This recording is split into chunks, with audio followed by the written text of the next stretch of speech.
maanta waxaan maraynaa baleeg dawlatul isaaq dawlatul majeerteen dawlatul habargidir dawlatul abgaal dawlatul raxanweyn dawlatul ogaadeen bal inta dawladoodan nahay oo mid walba reer hebele bal waxaanu haysantay iyo silaxa iyo saxariirtan haysan ma fahan ilaa eberline baan maraynaa dawlatul eberline ha la soo sameeyo gabiganaguna 20 milyan ma dhanni waa 16 milyan oo isku celcelisa markaasaanu leenahay dawladda waliba qaar kala sii dhiman dawlatul sheekhaal iyo dawlatul gaal jacel iyo waa noo sii dhiman yihiin inaan samaynaa rabnaa haddana bismillaahi raxmaani raxiim horta ilaahay baa mahad iskale idinkana waa idiin mahad celinayaa ummadda soomaaliyeedna ee magacayga iyo muuqayga taqaan meel kastaba ha joogtee waxaan ku salaamayaa salaanta islaamka assalaamu calaykum waraxmatullaahi wabarakaatu salaanka bacdi maanta oo kale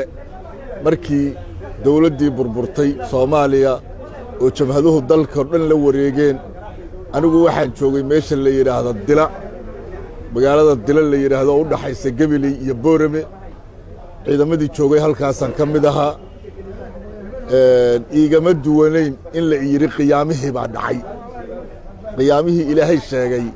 baa dhacay mooye adduun baa la noolaanayaa iyo soomaalaa dhaqnaanaysa iyo cid baa baxaysa midnana ismaan lahayn hase ahaatee naftii alla dila unbaan dhimatee weli maanta waa ka noollaho waa ka sheekaynaynaa horta taasi saasay ahayd midda kale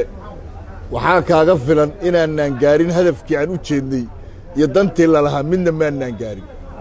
waayo waagaas danta lalahaaba waxay ahayd maxamed siyaad barre dalka ka saara dawladda burburiya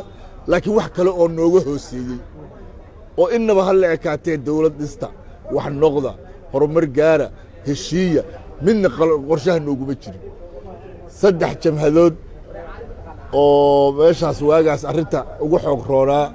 oo wax burburiyey hal mid aha ujeeddo ka lahayd middaasna waxay ahayd somalilan kuwa la baxay slm bay ahayd ujeeddadeedu waxay ahayd magacan soomaaliyana ku dagaalan